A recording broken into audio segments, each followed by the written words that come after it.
In Colorado, jurors hearing the murder case against Patrick Frazee are expected to begin deliberations tomorrow. Frazee is charged with killing his fiancé and the mother of his child, Kelsey Berreth. As Nikki Battiste reports, testimony wrapped up with a bombshell.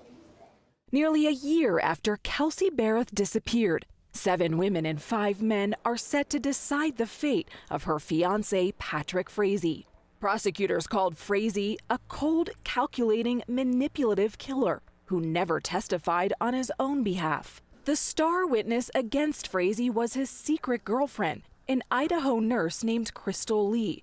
She told authorities Frazee tried to get her to kill Berreth 3 different times, and when she didn't, he did. Lee testified that Frazee told her he beat his fiancée to death with a baseball bat on Thanksgiving Day, and that Berreth's last words were, "Please stop."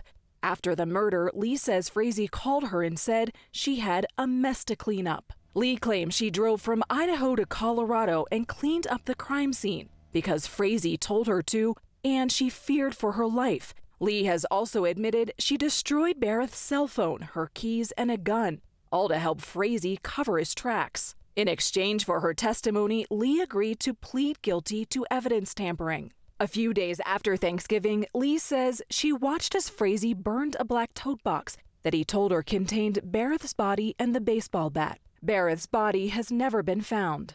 Last week, a former fellow prisoner testified how he received 16 notes from Frazee with instructions to kill several of the witnesses testifying against him, including Lee and Berreth's mother. He said Frazee wrote, "They all need to disappear," unseen until after the trial. Closing arguments will begin here tomorrow morning. If convicted, Patrick Frazee faces life in prison. Crystal Lee will be sentenced after Frazee's case wraps up, and Omar, she faces a maximum of 3 years in prison. Nikki, thank you very much.